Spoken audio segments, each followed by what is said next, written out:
I would like to take a look at the two final clobber passages in this post, 1 Corinthians 6, 9 through 10, and 1 Timothy 1, 9 through 10. Both of these passages present lists of vices that the author states will prevent people from experiencing the kingdom of God. The debate on whether or not these verses condemn homosexuality surrounds two Greek words, Arsenokoites and Malakoi. A simple look at how various English Bible versions translate these words show that the words are ambiguous in their meaning, and that there are many choices as how to translate them.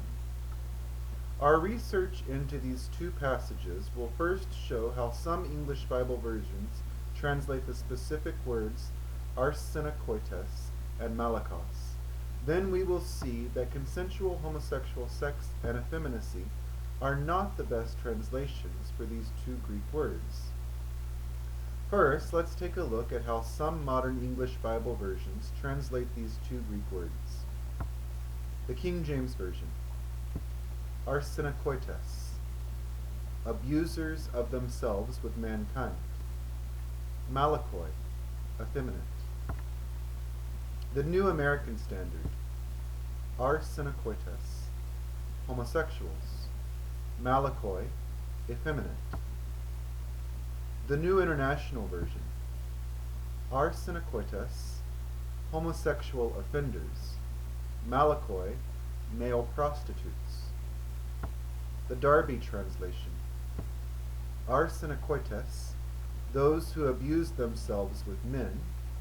Malakoi, those who make women of themselves. According to the 26th edition Nestle-Aland Greek New Testament, the primary meaning of malakos, the root noun of malakoi, is soft. Another possible meaning, according to the Greek lexicon, is a boy kept for sexual relations with a man, or a male prostitute. Whenever a translator is trying to find the original meaning of a biblical Greek word, it is of great importance to track down the way that word was used when the writer of the passage in question actually wrote. When we go back to the first century biblical world with the word malakos, we find something very interesting. The word most likely did mean something like our equivalent English word, effeminate, but was inseparable from the concept of lack of courage or cowardice. So to be a malakoi in ancient Greek culture, when the Bible was written, was to be considered less than a man. Let's remember that in ancient Greek and Roman culture, manliness was associated with bravery and superiority over women. A man who acted in any way like a woman was thought to be less than a man, and therefore cowardly and weak. Now this understanding of the word malakos need not be read literally, for that would present more problems for us. I do not think the author's original intention was to say that a literally effeminate man could not enter the kingdom of heaven, but rather that moral courage and ethical bravery is a necessary trait of a Christian. I can think of many queens who have limitless courage and bravery. The likelihood is that the author of 1 Corinthians was not writing about sexual wrongdoing with the word malakoi, but was rather writing about lack of courage and inability to live according to a set of principles. If the author wanted to refer to a submissive male in a sexual role, he probably would have used the Greek word kenidos, which was a common Greek word to refer to men who took the receptive role in male-to-male sexual relationships. The word arsenokoites is a bit more difficult to translate. The word had never been used before 1 Corinthians 6:9. It is probably the case that this word, which was coined by the author of 1 Corinthians, was coined from Leviticus 18:22 in the Septuagint, the Greek version of the Old Testament. Arseno is a Greek word for man, and koite is the Greek word for bed. According to Philo, a Jewish philosopher of the first century, the term referred to temple prostitution, since that is also the context of the prohibition in Leviticus 18:22. Understanding Arsenokoites to refer to shrine prostitution is a commonly accepted meaning of Arsenokoites in the 1st century.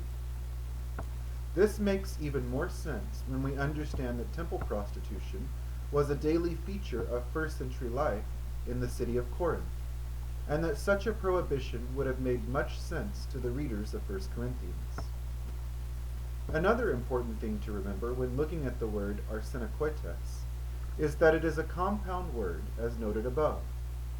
When attempting to translate compound words, it is more important to understand the history of a word than the definition of both parts. As a modern English example, the word butterfly does not mean a fly made of butter. Its meaning is not dependent on either part of the compound.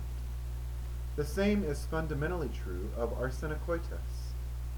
While the meanings of both parts of the word are integral to an understanding of the whole, the word does not simply mean a man who has sex with another man. We would not know this, though, if we did not know that Arsenokoites was coined from Leviticus 18:22, within the context of temple prostitution. Historical understanding is everything when it comes to biblical interpretation. Now we can see that Malakoi and Arsenokoites do not forbid homosexual acts in general, but as with the other clobber passages we've looked at, only certain homosexual acts that are either idolatrous or abusive. The Bible simply does not condemn consensual homosexual relationships. In my next post, I will look at John chapter 1 as a celebration of coming out, and I will continue with a series of posts on queer positive biblical passages. Until then, peace be with you, and as always, feel free to email me with comments or questions at gaychristianteens@gmail.com. God bless.